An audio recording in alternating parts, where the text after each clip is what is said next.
I know that some of you saw the Hollywood version of this, Spare Parts, recently. If you notice, the MIT robot and most of the robots in that movie were actually made by the high school kids you just saw.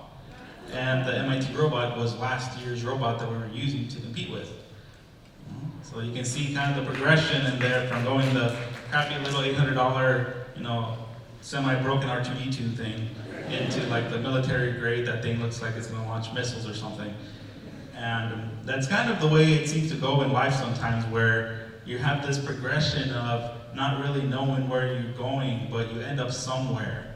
And it took a long time for us to get to that point where we can consistently compete at an international level against engineering schools of any caliber, really. Like, the school has actually finished in 4th place the past 2 years in a row. 4th or 5th place. And this is an autonomous ROV competition. So if any of you are familiar with that, these are robots that are being programmed to be self-driving, and they make decisions on their own, autonomously, underwater, without GPS. So Christian and I, we stayed in the robotics competition he was there 4 years, I was 3 years. The real interesting thing is that people say, oh, it was luck, you just guys, did it once. Well, we were able to best MIT 3 times. We placed top 3 for the next 3 years. The year after that was really interesting because the organization moved the competition to Canada. And we had talked to her and asked the lady organizing the competition, why are you doing that? And we're not gonna be able to take our team members because most of us are undocumented. The thing that she told us is, we just bring the students that are documented and the other guys can stay. The thing is that our team doesn't work like that. We work as a unit. And that was really interesting, and it was like a slap to the face. They were moving the competition because we were getting too much publicity. Yeah, and we actually got we figured it was probably a little too easy, so Carleton High School actually started hosting their own underwater robot competition, open to anybody, which was actually pretty fun. We did it in the dark. Elementary school won 1 year. They beat all the colleges and high schools, which is kind of funny. There's 2 microphones, one on the right and left, and you guys could feel free to ask us questions. We're here for you guys. Don't all stand up at once now. Any question? Oh, she has a question. I think that's what she's asking for. So the movie didn't explain how did you know about tampons? Oh. Oh. Well, I had a girlfriend, honestly. He didn't. I had a mullet. I didn't have a girlfriend, I was a loser, so let me tell you, ask him.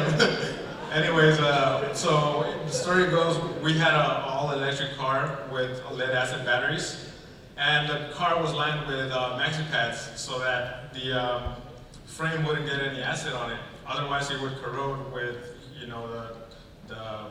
the lead acid dripping on it. So that was the idea, and that's where it came from. We're like, well, why don't we use diapers? It has a desiccant that absorbs water. The thing is that when it absorbs water, it's very messy. And we're like, no, we can't do that because it's gonna screw everything up in there anyways.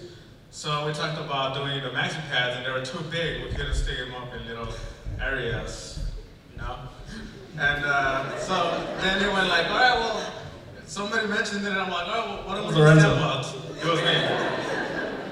So I ended up going by the tampons, and I had to ask somebody that knew how to use them.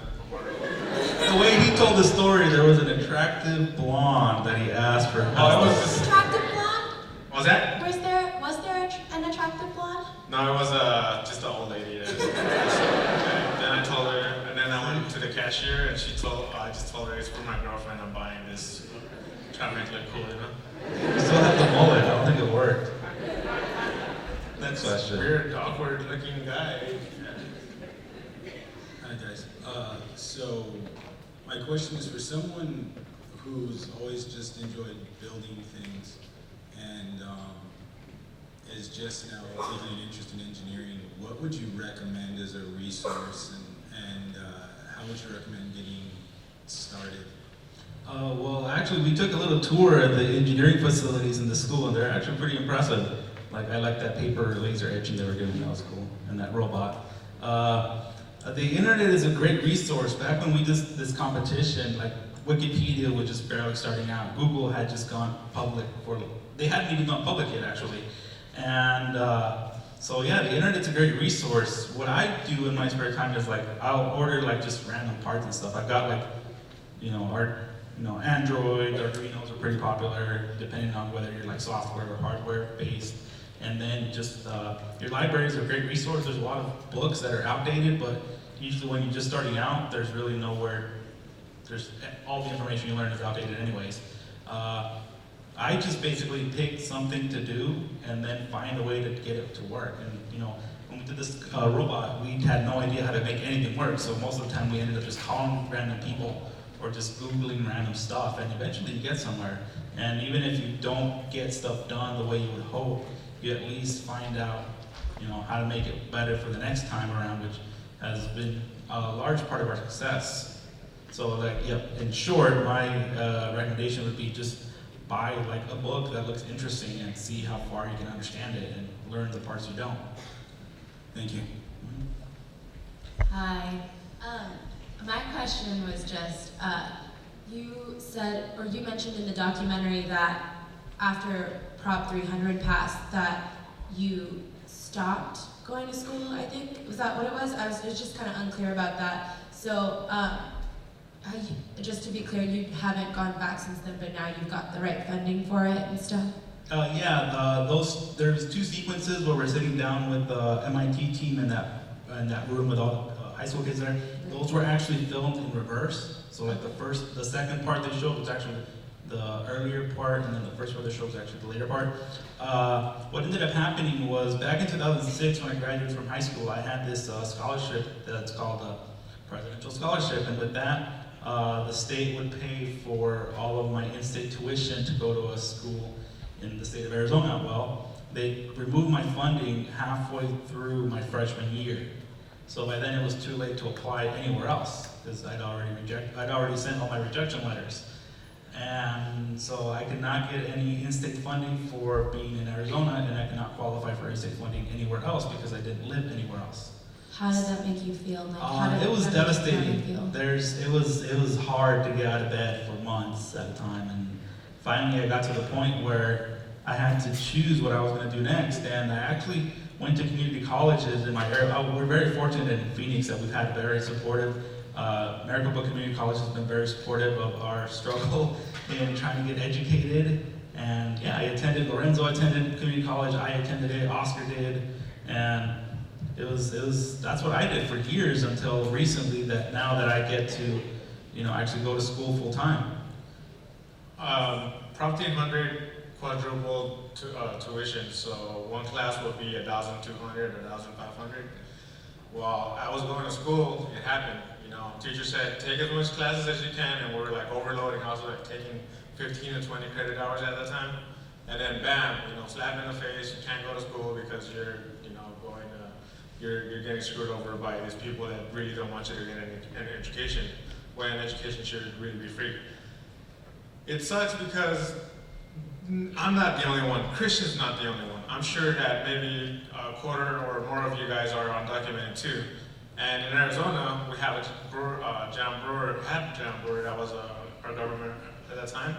She didn't want us to go to college. And why would somebody not want us to have an education when we could contribute to the country and help it out? And Christian's smarter than I could ever be. So, I mean, at the end of the day, like, it's very like unsettling, and it pushes you because you want to you want to change that, and that was what we're going through.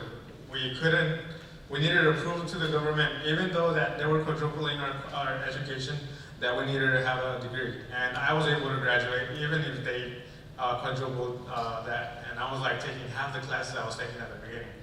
It's very difficult. I mean, I felt very upset. I mean, it makes you think like, why does this government not want me? But at the same time, you want to prove them wrong and show them that they're wrong. It's really hard being a first-generation student. but your story is really inspiring. So thank you for everything, guys. Thank you.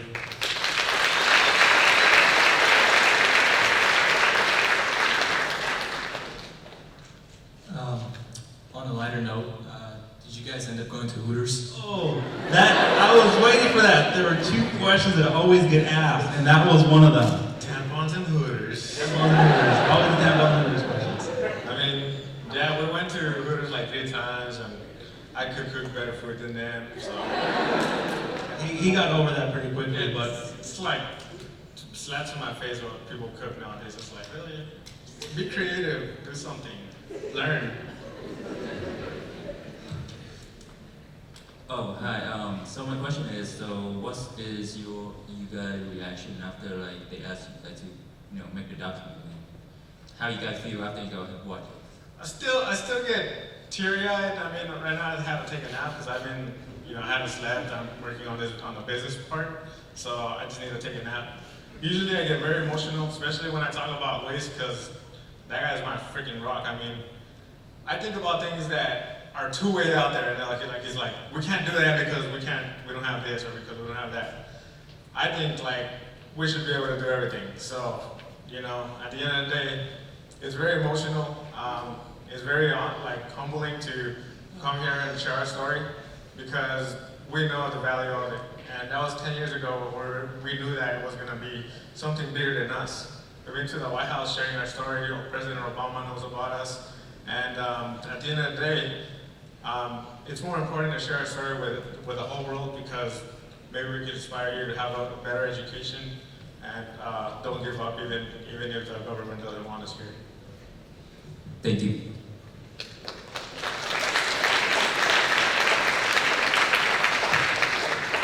Hi, I just wanted to know, did you guys like the way that you were portrayed in the theatrical version? Like, did you like the message, did it come across with the right message that you guys wanted to? Like, I saw the theatrical version, I didn't think that it had half as much as this documentary had. Hollywood is very, very strange. I'll say this. The movie itself took some very, very long turns, and that didn't really mesh all the time. So I'll say this: I was very sad. I was very happy with the group that was actually making the movie. Like we got to meet them; they were great people, and it was just some decisions are not always made by the people you want to make. You want in the organizations to make.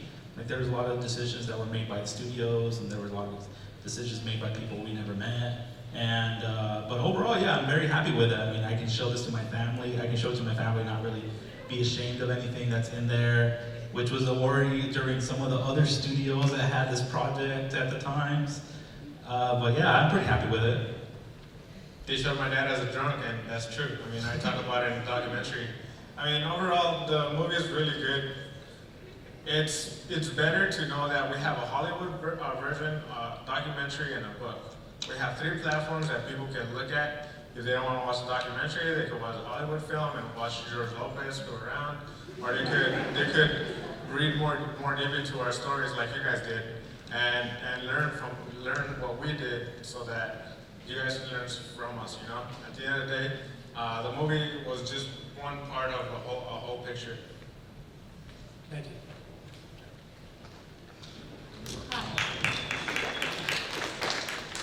Two questions. Do you guys still keep connections with MIT, the engineering, robotics team? Do you still keep connections with them today, or did it all wear off over time? We had a few screenings where there's a few of the, 1 or 2 of the MIT guys, and that was it. I mean, we don't keep in contact with them. We're not friends. We're not eternal buddies or anything like that. I mean, I don't think I have one on Facebook either now. No, not really. How did it feel meeting the President of the United States? Did you feel a type of did you feel wow, finally they noticed? Let me break the news to you. It's very sad. We didn't meet him. he just talked about, introduces the film at the White House. I think they were doing some type of foreign affairs, and he had to leave, so we didn't get, how he just schedules changes and all that good stuff, so. Thank you.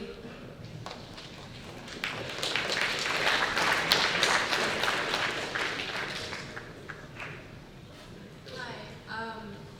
We're doing a project, poster project, and I was wondering if you had any advice on how to really get your group together and kind of focus on the same thing. What was so prominent that, as everyone laughs because it's hard to really get everyone together. How did you all focus? Like, what made you all be able to get together and do something so amazing? Like, just any advice? Here's the way it usually ends up being for our team.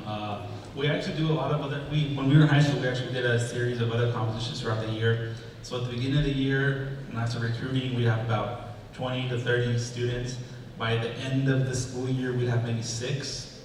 So that's just, you can't make people want to do something, and that's kind of, it sucks because then you end up doing all the work yourself, but that's really what it ends up being. You have to actually be passionate about what you're doing, and my philosophy on this differs from our professors quite a bit, where I'm like, if they don't want to be here, they don't have to be here, they should just leave.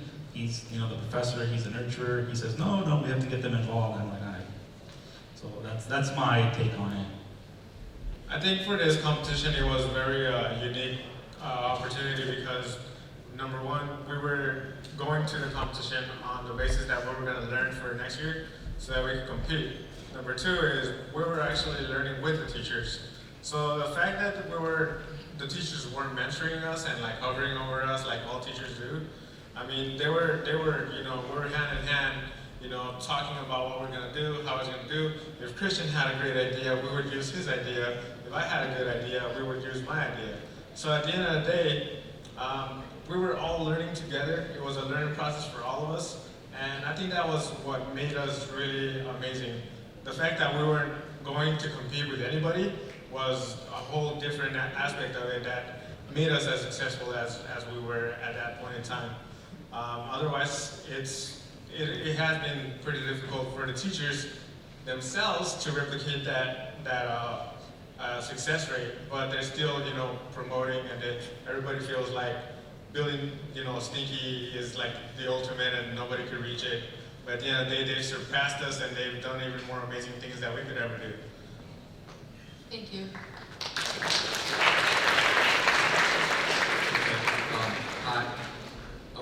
It's 2 parts of the question. It's how did you, Lorenzo, manage to pull the force, to get your grades up when you were in high school? And how did Christian could pull the force to go back into school after those months he said was hard? I watched Star Wars, dude. I watched Star Wars.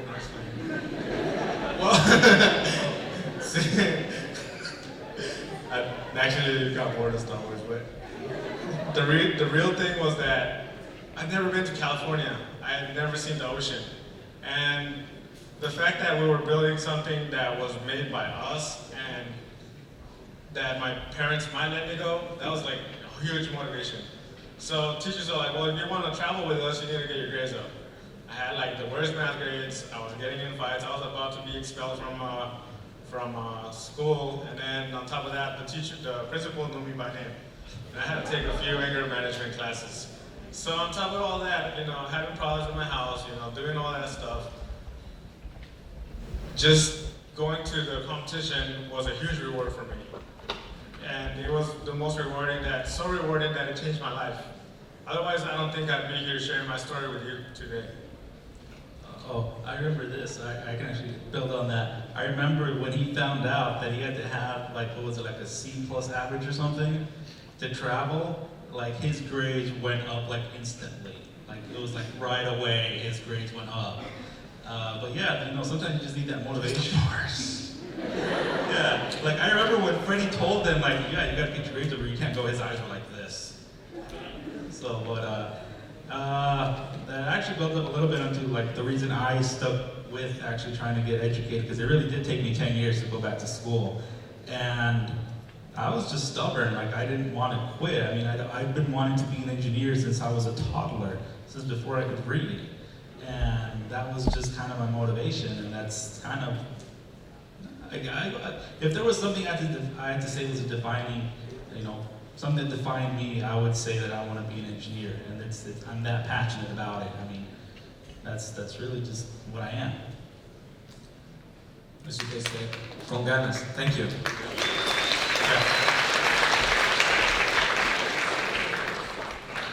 talked about it a little bit in terms of the here or there thing, but from your perspective, from both of you, what does it mean to be an American?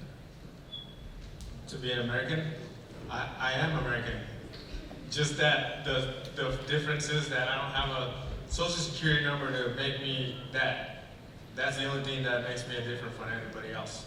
I was raised in Arizona since I was 9 months old. I'm 28 years old now, and I don't know, like I said, I don't know Mexico. I probably go just visit, and Arizona is my home. At the end of the day, being a productive member of society, following the laws just like everybody else, being a tax ID, taxpayer, just like everybody else.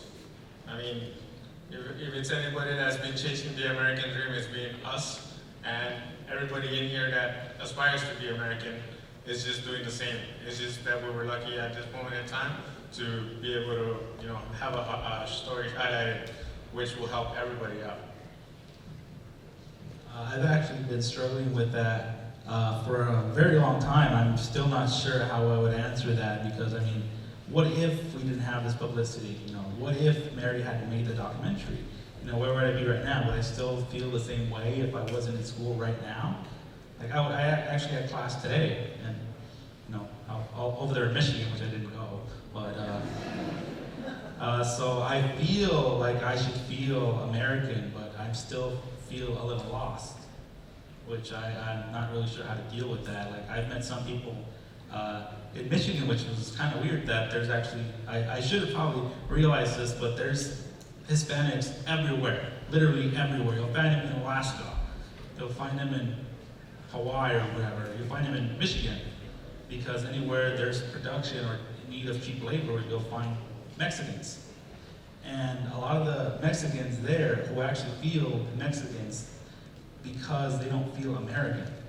They feel like they're kind of unwanted, or they're kind of just there to pick up after other people.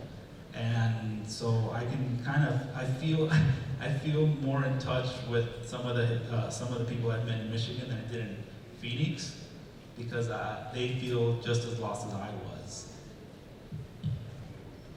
Thank you.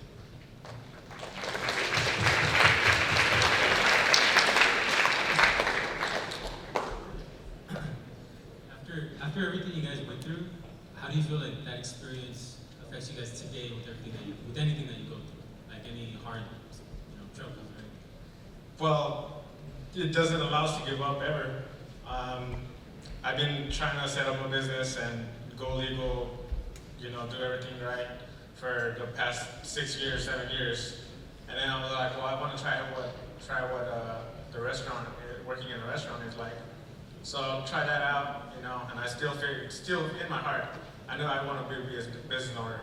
And by staying there, I wouldn't be able to develop what I am now. So without having the competition and without meeting these teachers, probably I wouldn't be able to speak. I don't know if I know how to speak well, but as good as I can, and be comfortable with having a conversation with you guys today. So in essence, it's all about that competition, being with that teacher that has opened up our minds and reminded us that if you fight, you get in trouble, you go to jail, that's not good. But if you do everything right, you can be as successful as you want. And nobody's gonna let you, you can't let nobody tell you what you can't do, because that shouldn't be a barrier that anybody says.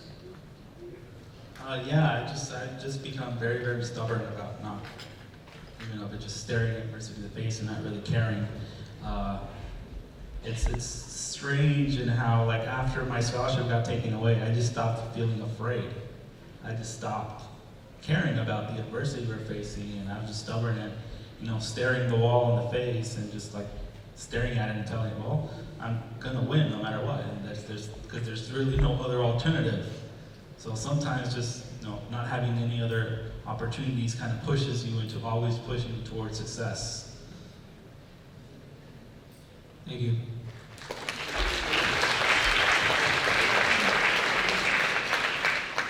Hi, I just want to first say thank you for giving some of your time to come here and answer some of our questions today.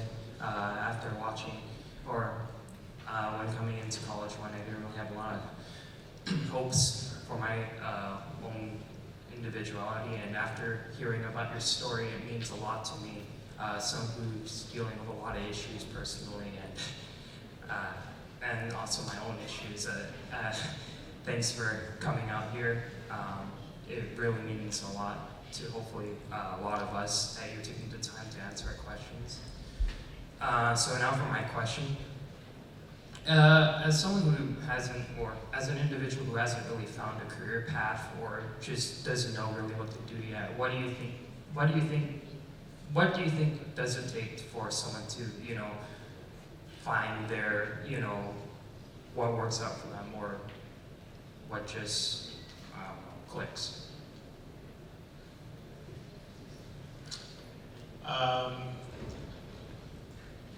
tell you what I thought, my thought process, maybe it'll help you out. When I was like in high school, it was like a dead-end road for me. So you can't really decide, oh, I'm gonna do this and I'm gonna do that, because at the end of the day, you only have so much money to have an education. And I decided, why don't I do culinary arts? I love to cook, I love to be creative, and I love to create. I can work with my hands and I don't have to read books, I don't like reading, unless it's food. So that was a thought, all right, just get a culinary arts degree and then learn from other people. And that's exactly what I did. I stuck with it, I didn't change it, and I'm pretty happy because now I figured out, okay, I don't want nobody to boss me around. I want to be the boss, and I'm gonna do it no matter what. So it's taken me a few years, and I've stumbled across screwing up and spending money that was the earnings. So it's just like learning and falling and tripping and failing and tripping and getting back up and not giving up. I mean, if you don't think you like what you're doing, change it and keep going and keep figuring out what you really, really like. At the end of the day, you'll be happy with your outcome, especially in STEM fields. Yeah. STEM. My path has been a little, it's been so weird. When I was going to university at Arizona State, I was originally going for mechanical engineering. After I had to withdraw from lack of funds, I went to trade school for CNC machining and manufacturing. Following that, I went to community college for industrial engineering and also industrial design technology, which is like 3D drawings and all that stuff. Now that I'm back in school, I actually went in as a major in electrical engineering, which I'm switching to computer engineering next semester. So you can see that sometimes your path takes you a little strange, but I mean, it's still all in engineering. This is just, I kind of ended up hitting most of the engineering portions without really needing to, where I can actually do my own design, manufacturing, R&D, design, production, and sales.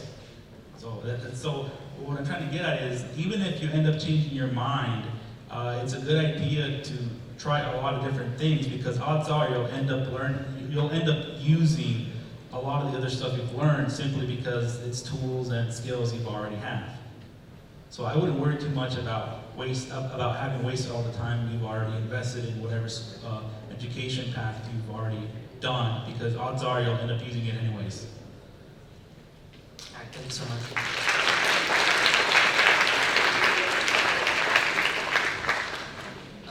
Christian, I read in the book that you were working on stuff in your garage after the events. What kind of stuff have you been working on? I'd just like to know.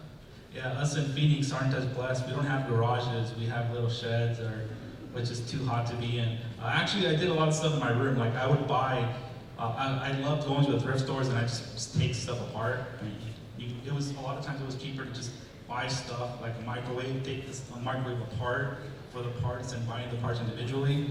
So a lot of times I would do like electronics projects, like I have a 3D printer that I haven't had time to use because of school, and then I do a lot of my own, I don't know if any of you guys play guitar, but like there's these electronic boards you use to modulate the sound effects, which is why you get that really different sound from some guitars. So like I make my own, and that's been a good practice in doing some electronics design and learning how to do my own schematics and PCB boards. And if there's something in electronics, odds are I've tried it, or I haven't done it because I didn't have the money for it. But I do a lot of electronics and robotics stuff. Thank you.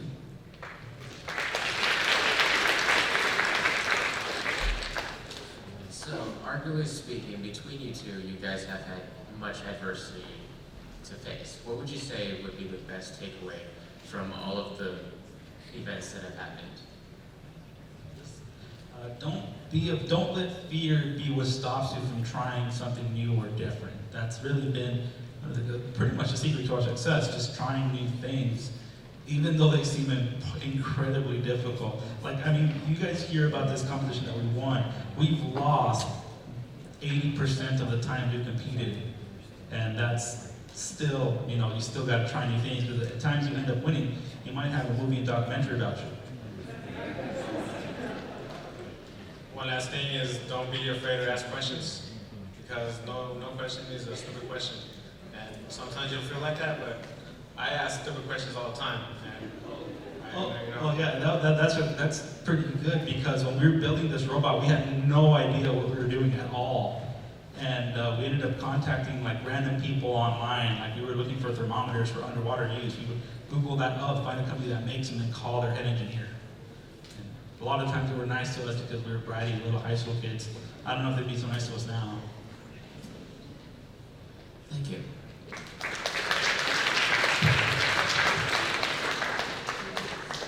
have two questions. The first would be, what moment would you feel that you hit like total rock bottom, and what was the point, or what helped you reach to get out of there? Well, I was the failing one.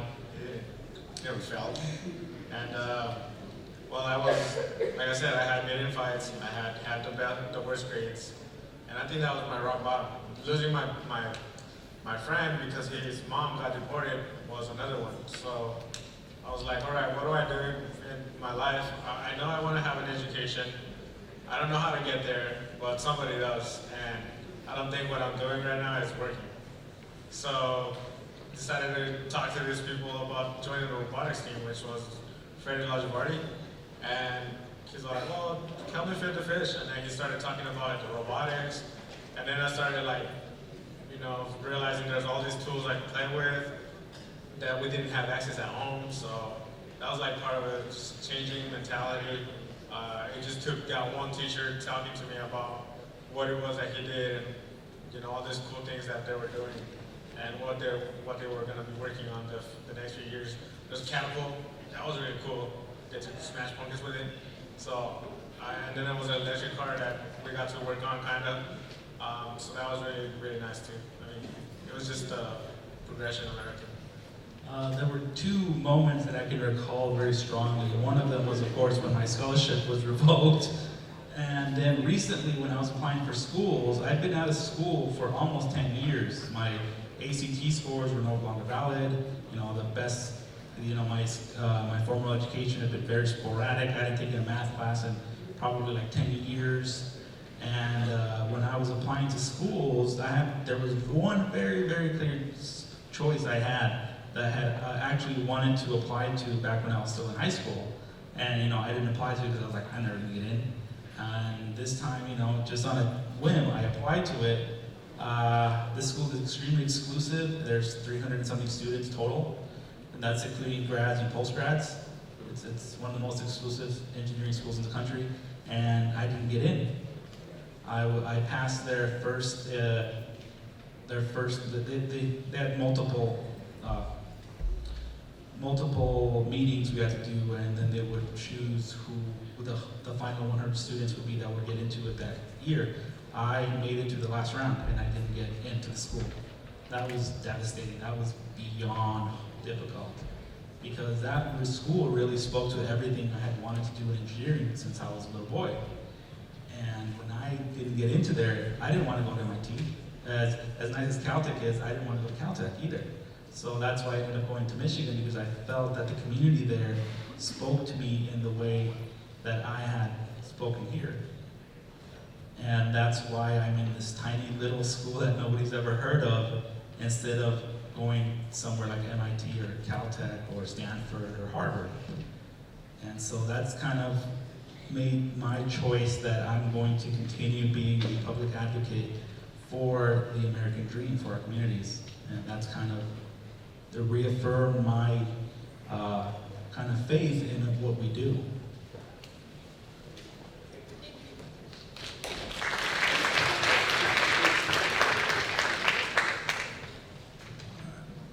Hello, my name is Justice, and I just wanted to thank you guys for coming first. And then I have one question, or two questions. So, like, when Oscar decided that he wanted to, deport himself and go back to Mexico and like get legal documentation, what was going through your heads? And like, did you guys ever think of doing that also, or? I think that, he did it like out of nowhere, and the next day we heard it, and he was already like in Mexico and already playing a scene. So that was like, he decided it and he didn't tell anybody, and he just did it. And then as soon as he got over there, he started communicating with people to help him out over there. I did think about doing it, but I didn't want to do it because I wasn't done with my college degree, and that was a huge part of it. The reason why he did it was I think he's already graduated, and he would be able to have a better job. For me, it was the same. Like, if I didn't have a degree, I probably wouldn't have a good enough job. I'd probably be a laborer somewhere. So, what Oscar did actually has a very, very, very small chance of actually helping. The reason he did that is predominantly because of what Lorenzo said. He had already gotten his degree, and he wasn't going to gain anything by waiting for his for some kind of immigration process, which still hasn't happened, that would have helped him get his residency in the U.S., which is why he ended up going to Mexico, because that was his only opportunity. It took him about a year to get back into the U.S., and that was after he was denied, I think 3 times. And he was even looking for alternatives where he was probably going to start working internationally somewhere else.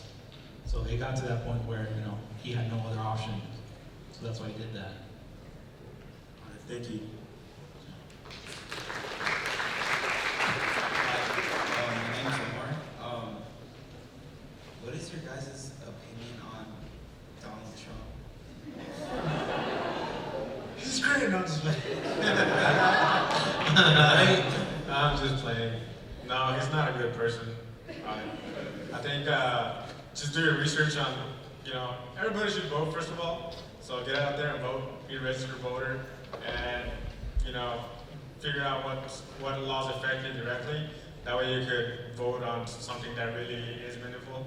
Because at the end of the day, you can see our stories. We're affected by the laws that happen in Arizona. If you guys inform yourselves, learn about the laws, get out there and vote. Donald Trump is not good at all. And I don't know who can tell. Bernie Sanders is good. That's a good candidate. So vote for him. I won't go out and actually endorse specific ones until I've gotten some more reading done. But there's a lot of people that treat the democratic system as kind of like an extension of entertainment, which I think has been happening a lot more. Well, it's always been the case in some ways, but it's very clear that some people are treating it as a joke at a very national stage, especially with some of the ways the national governmental parties have been acting recently. So you can always make the joke about the piñatas, but at the end of the day, you got to realize that these people are going to change your lives. And it's up to the voters, the people that can actually legally vote to make sure that these jokes don't get out of hand.